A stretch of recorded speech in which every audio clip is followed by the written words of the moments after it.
നമസ്കാരം. കേരളത്തിൽ ഏറ്റവും പുതിയതായിട്ട് ലോഞ്ച് ചെയ്യാൻ പോകുന്ന ഒരു സാറ്റലൈറ്റ് ചാനലാണ് big T V news Malayalam. കേരളത്തിലെ വിവിധ പ്രമുഖ ചാനലുകളിൽ ഒക്കെ ജോലി ചെയ്തുകൊണ്ടിരുന്ന നമുക്കൊക്കെ ഏറെ ഇഷ്ടപ്പെട്ട ഒരുപാട് ആളുകൾ ഈ ബിഗ് ടി വി ന്യൂസ് മലയാളത്തിൻ്റെ ഭാഗമാകാൻ വേണ്ടിയിട്ട് തയ്യാറെടുത്തിരിക്കുന്നു എന്നുള്ള വാർത്തകളാണ് ഓരോ ദിവസവും പുറത്തു വന്നുകൊണ്ടിരിക്കുന്നത്. ബിഗ് ടി വി ന്യൂസ് മലയാളത്തിൻ്റെ മാനേജിംഗ് ഡയറക്ടറായിട്ടുള്ള അനിൽ അയിരൂർ ഓരോ ദിവസവും ഫേസ്ബുക്കിൽ ഓരോരോ സ്റ്റാർസിനെ, അതായത് മീഡിയ സ്റ്റാർസിനെ അവതരിപ്പിക്കുന്നതിൽ തൻ്റെ മികവ് പ്രകടിപ്പിക്കുന്നുണ്ട്. അനിൽ അയിരൂർ എന്ന ചാനൽ സാങ്കേതിക വിദഗ്ധൻ്റെ, മാനേജ്മെൻറ്റ് വിദഗ്ധൻ്റെ വൈദഗ്ധ്യത്തെയൊന്നും നമ്മൾ ഒരു തരത്തിലും നമുക്ക് കുറച്ച് കാണാൻ വേണ്ടിയിട്ട് സാധിക്കത്തില്ല. അദ്ദേഹം കേരളം കണ്ടിട്ടുള്ളതിൽ വെച്ച് ഏറ്റവും മിടുക്കനായിട്ടുള്ള ഒരു ചാനൽ പ്ലാറ്റ്ഫോം സെറ്റർ കൂടിയാണ് എന്ന് പറയാതിരിക്കാനായിട്ട് നമുക്ക് സാധിക്കത്തില്ല. പക്ഷേ എങ്കിൽ തന്നെയും ഈ പ്രമുഖരായിട്ടുള്ള ഒരുപാട് ആളുകൾ, അതായത് ഇപ്പോൾ എനിക്ക് തോന്നുന്നു എൻ്റെ ചീഫ് എഡിറ്റർ ആയിട്ട് സുജിയ പാർവതി ജോയിൻ ചെയ്യുന്നു എന്ന രീതിയിൽ വാർത്തകൾ വരുന്നുണ്ട്. Sujaya Parvathy already Big T V ന്യൂസിലെത്തി എന്നുള്ളത് സത്യമാണ്. അവർ തന്നെയാണോ ബിഗ് ടി വി ന്യൂസിൻ്റെ ചീഫ് എഡിറ്റർ എന്നുള്ള കാര്യത്തെക്കുറിച്ചൊന്നും ഔദ്യോഗികമായിട്ട് ബിഗ് ടി വി ന്യൂസ് തന്നെ യാതൊരുവിധ അറിയിപ്പുകളും പുറത്തേക്ക് വിട്ടിട്ടില്ല എന്ന് വേണം മനസ്സിലാക്കാനായിട്ട്. പക്ഷേ ഏതാനും ചില ഓൺലൈൻ മാധ്യമങ്ങൾ ചീഫ് എഡിറ്ററായിട്ട് വരിക സുജയ പാർവതിയാണ് എന്ന് പറയുന്നുണ്ട്. വേണു ബാലകൃഷ്ണനാണ് ന്യൂസ് എഡിറ്റർ എന്ന് പറയുന്നു. വേണു ബാലകൃഷ്ണനൊക്കെ കേരളത്തിലെ അറിയപ്പെടുന്ന പ്രഗത്ഭരായിട്ടുള്ള മാധ്യമ പ്രവർത്തകരിൽ പെട്ടിട്ടുള്ള ആളുകളാണ്. അതോടൊപ്പം തന്നെ ചേർത്ത് വെക്കാൻ സാധിക്കുന്ന കുറച്ച് മാധ്യമ പ്രവർത്തകരുമുണ്ട്. സർക്കാരിൻ്റെ മാധ്യമ പുരസ്കാരമൊക്കെ നേടിയെന്ന് പറയുന്ന ലക്ഷ്മി പത്മയൊക്കെയുണ്ട്.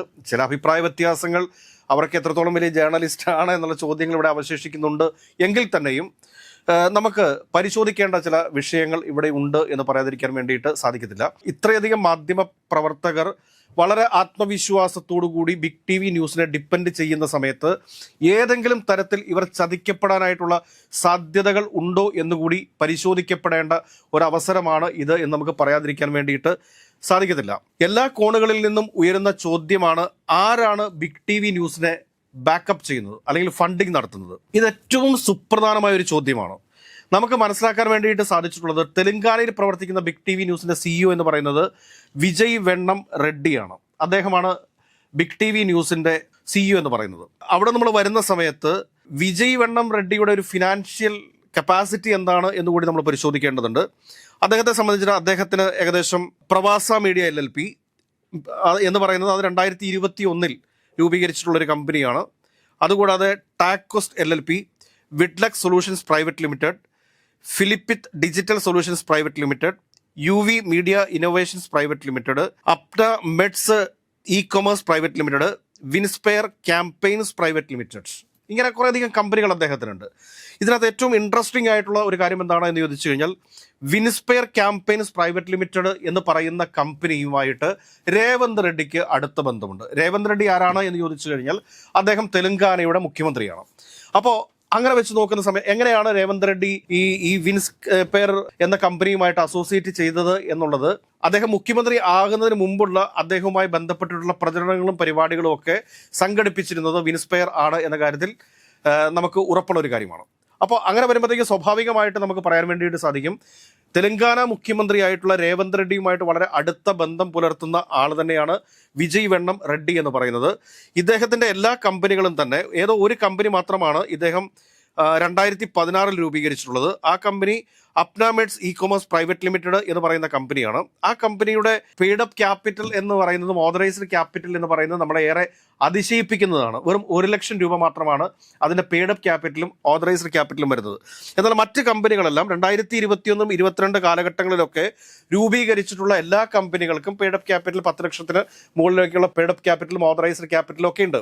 അതിലേക്ക് നമ്മൾ പോകാൻ വേണ്ടിയിട്ട് വരട്ടെ. അപ്പോൾ വിജയ് വെണ്ണം റെഡ്ഡി എന്ന് പറയുന്നത് രേവന്ത് റെഡ്ഡിയുമായിട്ട് വളരെ അടുത്ത ബന്ധം പുലർത്തുന്ന ഒരു വ്യക്തിയാണ് എന്ന കാര്യത്തിൽ യാതൊരുവിധ സംശയവും വേണ്ട. അതുകൂടാതെ തന്നെ അദ്ദേഹത്തിന് കേരളത്തിൽ, ഈ വിജയ് വെണ്ണം റെഡ്ഡിക്ക് കേരളത്തിൽ വന്ന് ഇതുപോലെ ഒരു ബിഗ് ടി വി ന്യൂസ് എന്ന അവരുടെ ആ ഒരു ബ്രാൻഡ് തന്നെ കേരളത്തിൽ വരുന്ന സമയത്ത് അതിന് ഫണ്ടിങ് നടത്തുവാൻ വേണ്ടിയിട്ടുള്ള ഏതെങ്കിലും തരത്തിലുള്ള സോഴ്സുകൾ അത് പരിശോധിക്കപ്പെടേണ്ടതുണ്ട്. കാരണം നമുക്ക് മനസ്സിലാക്കാൻ സാധിക്കുന്ന ഒരു കാര്യം എന്താണ് എന്ന് ചോദിച്ചു കഴിഞ്ഞാൽ, ഇപ്പോൾ നിലവിലുള്ള വിജയ് വെണ്ണം റെഡ്ഡിയുടെ IT റിപ്പോർട്ടുകളും കാര്യങ്ങളും ഒക്കെ എടുത്ത് പരിശോധിക്കുന്ന സമയത്ത് ഇതുപോലുള്ളൊരു ഹ്യൂജ് ഇൻവെസ്റ്റ്മെൻറ്റ് അത് കേരളത്തിൽ ഇദ്ദേഹത്തിന് സാധ്യമല്ല എന്ന് വേണം നമ്മൾ മനസ്സിലാക്കാനായിട്ട്. വീണ്ടും നമ്മൾ ഈ വിഷയത്തിലേക്ക് വരുന്നതിന് മുമ്പ് തന്നെ ഈ വിജയ് വെണ്ണം റെഡ്ഡിയുടെ ബ്രദറുണ്ട്, അദ്ദേഹം നേരത്തെ മറ്റേ BRSൻ്റെയും അതിനു മുമ്പ് TDP ആന്ധ്രാപ്രദേശിലായിരിക്കുന്ന സമയത്ത് അത് തെലങ്കാന സംസ്ഥാനം രൂപീകരിക്കുന്നതിന് മുമ്പായിട്ട് TDPയുടെ ഒക്കെ ഒരു നേതാവായിരുന്നു. പിന്നീട് അദ്ദേഹം BRSൻ്റെ നേതാവായിട്ട് വരുന്ന കാഴ്ച നമ്മൾ കണ്ടതാണ്. ഇദ്ദേഹം ഇപ്പോൾ TPCCയുടെ ജനറൽ സെക്രട്ടറിയാണ്. അദ്ദേഹത്തിൻ്റെ പേര് ശ്രീകാന്ത് റെഡ്ഡി എന്നാണ്. ഈ Srikanth Reddy Apna meds e-commerce private limited എന്ന കമ്പനിയിൽ പാർട്ട്ണറാണ്. അതായത് വിജയ് വണ്ണം റെഡ്ഡിയും ഈ പറഞ്ഞ Srikanth Reddy Apna meds e-commerce private limited എന്ന കമ്പനിയും ഇവർ രണ്ടുപേരും പാർട്ട്നേഴ്സാണ്. അപ്പോൾ ഇവർ ബ്രദേഴ്സുമാണ്. അപ്പോൾ ഈ Srikanth Reddy TPCC general secretary ആയത് എങ്ങനെ എന്ന ഒരു പ്രധാനപ്പെട്ട ചോദ്യമുണ്ട്. അതുമായി ബന്ധപ്പെട്ടിട്ടുള്ള ചില കാര്യങ്ങൾ കൂടി വരും ദിവസങ്ങളിൽ നമുക്ക് പുറത്തേക്ക് പറയാൻ വേണ്ടിയിട്ട് സാധിക്കും. അപ്പോൾ ഈ TPCC ജനറൽ സെക്രട്ടറിയുമായി ആണ് എൻ്റെ സഹോദരനായിട്ടുള്ള വിജയ വെണ്ണം റെഡ്ഡി, വിൻസ്പയർ എന്ന കമ്പനിയുമായിട്ട് അസോസിയേറ്റ് ചെയ്തിട്ടുള്ള രേവന്ത് റെഡ്ഡി. ഇത് നമ്മളിതെല്ലാം കൂടെ നോക്കുന്ന സമയത്ത് നമുക്ക് മനസ്സിലാക്കാൻ വേണ്ടി സാധിക്കുന്ന കാര്യം എന്താണ് എന്ന് ചോദിച്ചു കഴിഞ്ഞാൽ, വരാൻ പോകുന്ന ബിഗ് TV ന്യൂസ് മലയാളം എന്നുള്ള ചാനൽ രേവന്ത് റെഡ്ഡി സ്പോൺസർ ചെയ്തിട്ടുള്ള ഒരു കോൺഗ്രസ് പക്ഷ നിലപാട് സ്വീകരിക്കാൻ പോകുന്ന ഒരു ചാനലാണ്. അപ്പോഴും അതിനൊരു മറുചോദ്യമുണ്ട്. കാരണം കേരളത്തിൽ അതിൻ്റെ പാറ്റേൺ വേറൊരു രീതിയിലാണ്. അതെങ്ങനെയാണ് എന്ന് ചോദിച്ചു കഴിഞ്ഞാൽ, ബിഗ് TV ന്യൂസിൽ ജോയിൻ ചെയ്യുന്ന തൊഴിലാളികൾക്കെല്ലാം ഷെയർ കൊടുത്തുകൊണ്ടാണ് ഈ കേരളത്തിലെ ബിഗ് TV ന്യൂസ് പ്രവർത്തിക്കുക എന്നുള്ളതാണ് ബിഗ് TV ന്യൂസിൻ്റെ അവകാശവാദം. അപ്പോൾ എനിക്കൊരു കാര്യം ചോദിക്കാനുള്ളത് എന്താണ് എന്ന് ചോദിച്ചു കഴിഞ്ഞാൽ, ബേസിക് ആയിട്ടുള്ള ഒരു ഇൻവെസ്റ്റ്മെന്റ് ബിഗ് TV ന്യൂസിന് കിട്ടുന്നു.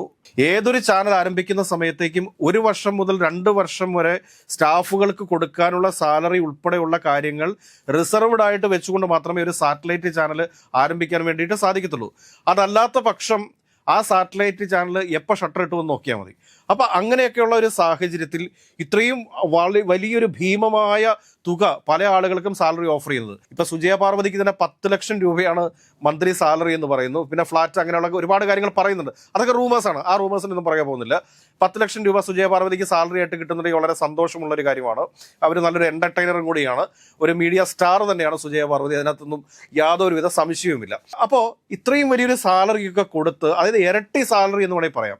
നിലവിൽ അവർ ഏതൊക്കെ സ്ഥാപനത്തിലാണോ വർക്ക് ചെയ്തുകൊണ്ടിരുന്നത് ആ സ്ഥാപനത്തിൽ ലഭിക്കുന്നതിനേക്കാൾ ഇരട്ടി സാലറിയൊക്കെ കൊടുത്ത് ഇവരെ ഇവിടെ പ്ലേസ് ചെയ്യുന്ന സമയത്ത് എത്ര ദിവസം അവർക്കിത് ഈ രീതിയിൽ മുമ്പോട്ട് പോകാൻ വേണ്ടിയിട്ട് സാധിക്കും എന്നുള്ളത് ഏറ്റവും സുപ്രധാനമായിട്ടുള്ള ഒരു ചോദ്യമാണ്.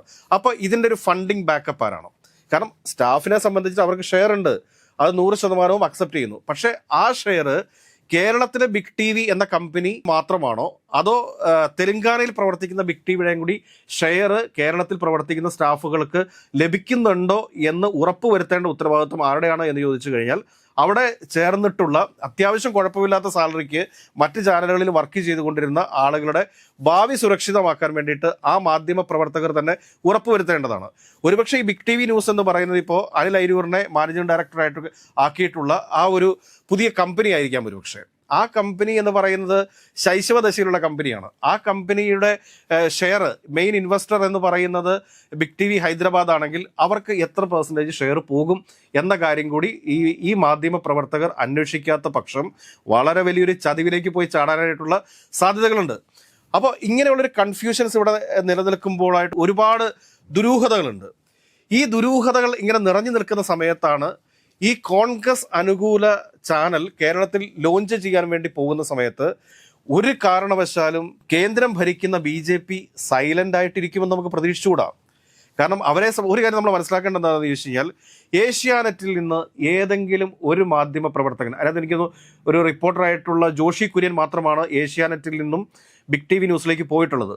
ബാക്കി എല്ലാ ആളുകളും ഏകദേശം 55ഓളം ആളുകളാണ് 24 ന്യൂസിൽ നിന്ന് പോകുന്നത്. പിന്നെ 24 ന്യൂസ് മലയാളത്തിൽ നിന്ന് പോയിട്ടുണ്ട്. അത് കൂടാതെ തന്നെ പിന്നെ പോയിട്ടുള്ളത് റിപ്പോർട്ടർ ചാനലിൽ നിന്ന് സുജയ പാർവതി ഉൾപ്പെടെയുള്ള ആളുകൾ പോയിട്ടുണ്ട്.